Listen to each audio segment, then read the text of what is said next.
नरेंद्र मोदी ने लगातार तीसरी बार प्रधानमंत्री पद के लिए शपथ। राष्ट्रपति द्रौपदी मुर्मू ने राष्ट्रपति भवन में पद और गोपनीयता की दिलाई शपथ। शपथ ग्रहण के मंच पर पहुंचते ही प्रधानमंत्री नरेंद्र मोदी ने अतिथियों को झुककर किया प्रणाम। नेताओं ने तालियों के साथ किया जोरदार स्वागत। मोदी मोदी के नारों से गूंज रहा समारोह स्थल भी। नरेंद्र मोदी के बाद राजनाथ सिंह, अमित शाह, नितिन गडकरी, जेपी नड्डा और शिवराज सिंह चौहान ने शपथ ली। पीएम मोदी के साथ 71 मंत्रियों ने ली शपथ। एनडीए सरकार में मोदी के अलावा आपको बता दें 30 नेताओं ने कैबिनेट मंत्री पद की शपथ ली। 5 नेताओं ने राज्य मंत्री स्वतंत्र प्रभार और 36 नेताओं ने राज्य मंत्री पद की शपथ ली। पीएम मोदी के नए मंत्रिमंडल में 21 सवर्ण, 27 ओबीसी, 10 एससी, 5 एसटी, 5 अल्पसंख्यक मंत्री शामिल। इसमें 18 वरिष्ठ मंत्री भी शामिल। शपथ ग्रहण कार्यक्रम में कांग्रेस के अध्यक्ष मल्लिकार्जुन खड़गे भी शामिल हुए। शपथ ग्रहण समारोह में भारत के पड़ोसी देशों के नेता भी रहे मौजूद। शपथ ग्रहण के बाद एक्शन में मोदी सरकार। आज शाम 5 बजे बुलाई गई कैबिनेट की पहली बैठक। नई सरकार की पहली बैठक में पीएम आवास पर यह बैठक होगी। शपथ ग्रहण समारोह के संपन्न होने के बाद प्रधानमंत्री नरेंद्र मोदी ने एक्स पर किया पोस्ट। 140 करोड़ देशवासियों की सेवा करने और देश को विकास की नई ऊंचाइयों पर ले जाने के लिए प्रतिबद्ध हुई। मोदी सरकार 3.0 में सबसे ज्यादा 10 मंत्री उत्तर प्रदेश से किए गए शामिल। सबसे ज्यादा पूर्वांचल से मंत्री बनाए गए। नरेंद्र मोदी सरकार में बिहार से कुल 8 मंत्री बनाए गए हैं। इनमें 4 कैबिनेट और 4 राज्य मंत्री बनाए गए हैं। गुजरात, मध्य प्रदेश और महाराष्ट्र से 6 नेताओं को मोदी की टीम में जगह मिली है। पंजाब से सिर्फ एक चेहरे को मंत्री बनाया गया है।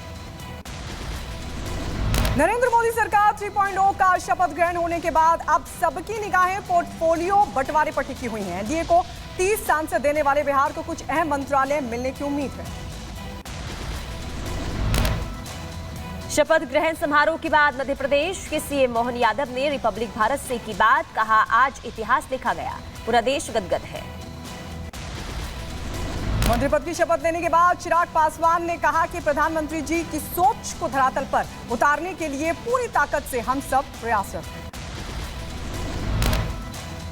यूपी के डिप्टी सीएम केशव प्रसाद मौर्य ने रिपब्लिक भारत से बातचीत में कहा, जैसी चाहत थी देशवासियों की वो पूरी हो गई है।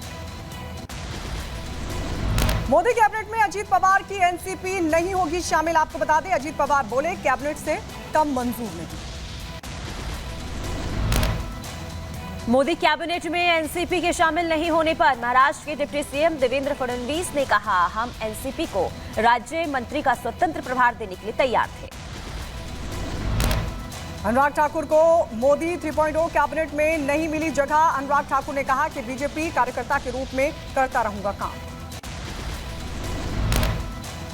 कैबिनेट मंत्री पद की शपथ लेने के बाद जीतन राम मांझी की पहली प्रतिक्रिया। कहा, तीसरे कार्यकाल में दुनिया की तीसरी सबसे बड़ी अर्थव्यवस्था बनेगा भारत। कैबिनेट मंत्री पद की शपथ लेने के बाद प्रहलाद जोशी ने कहा कि ऐतिहासिक दिन है।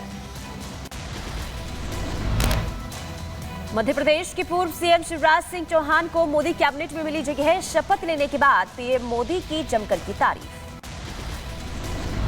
मंत्री पद की शपथ लेने के बाद रामदास अठावले का बयान भी आया सामने। उन्होंने कहा कि मुझे तीसरी बार मोदी सरकार में मंत्री बनने का मिला है मौका। हमारी पार्टी के कार्यकर्ता उत्साह में हैं।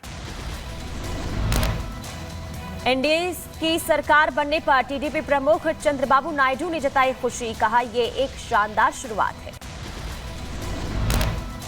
माइक्रोसॉफ्ट के संस्थापक बिल गेट्स ने प्रधानमंत्री नरेंद्र मोदी को दी बधाई। सोशल मीडिया एक्स पर पोस्ट कर तीसरी बार पीएम बनने पर दी शुभकामनाएं। कर्नाटक की हुबली में बीजेपी कार्यकर्ताओं ने मनाया जश्न। पीएम मोदी की तीसरी बार शपथ लेने कार्यकर्ताओं में उत्साह। महाराष्ट्र के ठाणे में बीजेपी कार्यकर्ताओं की तरफ से मनाया गया जोरदार जश्न। सभी बीजेपी कार्यकर्ता जश्न मनाते नजर आए। प्रधानमंत्री मोदी के तीसरी बार शपथ लेने के बाद कार्यकर्ताओं ने मनाया ये जश्न। राजस्थान के बीकानेर में बीजेपी कार्यकर्ताओं में जश्न का माहौल। मिठाई खिलाकर बांटी गई खुशियां। मध्य प्रदेश के गुना में बीजेपी कार्यकर्ताओं में जश्न का माहौल। ज्योतिरादित्य सिंधिया को मंत्री बनाए जाने की खुशी में ये सेलिब्रेशन हुआ। यूपी के फिरोजाबाद में बीजेपी कार्यकर्ताओं में देखा भारी उत्साह। नरेंद्र मोदी की तीसरी बार पीएम बनने की खुशी में ढोल बजा, मिठाई खिलाकर बांटी गई खुशियां। प्रधानमंत्री मोदी की तीसरी बार प्रधानमंत्री बनने की खुशी में आतिशबाजी हुई। वाराणसी के लोगों ने मिठाई खिलाकर मनाई जमकर खुशी। सिक्किम क्रांतिकारी मोर्चा के नेता प्रेम सिंह तमांग आज दूसरी बार सिक्किम के मुख्यमंत्री के तौर पर लेंगे शपथ। राज्यपाल लक्ष्मण प्रसाद आचार्य उन्हें पद और गोपनीयता की शपथ दिलाएंगे। सिक्किम विधानसभा चुनाव में एसकेएम ने 32 में से 31 सीटें जीती हैं। सिक्किम डेमोक्रेटिक फ्रंट एसडीएफ एक सीट पर ही सिमट गई। एसडीएफ प्रमुख पवन चामलिंग दोनों सीटों से चुनाव हार गए। उड़ीसा में बीजेपी विधायक दल के चुनाव के लिए पर्यवेक्षक बनाए गए राजनाथ सिंह और भूपेंद्र यादव। बीजेपी ने 147 सदस्यीय विधानसभा में 78 सीट जीतकर बहुमत हासिल किया है। दिल्ली के जल संकट से निपटने को एलजी वीके सक्सेना ने संभाली कमान। दिल्ली की जल मंत्री आतिशी के साथ आज सुबह 11 बजे करेंगे बैठक। जम्मू कश्मीर में श्रद्धालुओं से भरी बस पर आतंकी हमला। हमले में 9 श्रद्धालुओं के मारे जाने की खबर, वहीं 33 यात्री घायल बताए जा रहे हैं। शिवकोड़ी मंदिर से कटरा लौट रही थी बस। घात लगाए आतंकियों ने गोलीबारी की। हमले के बाद बस अनियंत्रित होकर खाई में जा गिरी। आतंकी हमले के बाद जम्मू कश्मीर के रियासी इलाके में सुरक्षा बढ़ाई गई। अलर्ट मोड पर रहकर पुलिस कर रही है वाहनों की तलाशी। शिवखोरी तीर्थस्थल के बेस कैंप पर तस्वीरें आई सामने। जम्मू कश्मीर के रायसी में हुए आतंकी हमले को लेकर प्रधानमंत्री मोदी ने की एलजी मनोज सिन्हा से बातचीत। आतंकी हमले पर पीएम मोदी का बड़ा निर्देश, कहा दोषियों को बख्शा नहीं जाएगा। बस पर हुए आतंकी हमले पर राहुल गांधी ने जताया दुख, कहा बस पर कायरानापूर्ण आतंकवादी हमला बेहद दुखद। आतंकवाद के विरुद्ध पूरा देश एकजुट खड़ा है। अमित शाह ने तीर्थयात्रियों पर आतंकी हमले पर जताया दुख। तीर्थयात्रियों पर हमले की घटना से बहुत दुखी हूं, यह कहा अमित शाह ने और कहा कि इस कायराना हमले के दोषियों को बख्शा नहीं जाएगा। जम्मू कश्मीर के उपराज्यपाल मनोज सिन्हा ने आतंकी हमले की निंदा, कहा शहीद हुए नागरिकों के परिजनों के प्रति मेरी संवेदना है। जम्मू कश्मीर में हुए आतंकी हमले पर सीएम योगी आदित्यनाथ ने भी जताया दुख। तीर्थयात्रियों की बस पर हुआ कायराना हमला दुखद, मेरी संवेदनाएं शोक संतप्त परिजनों के साथ। उमर अब्दुल्ला ने भी घटना पर जताया दुख, कहा आतंकी हमले में 10 यात्रियों की मौत दुखद है। फिर से आतंकवाद की वापसी हो गई है।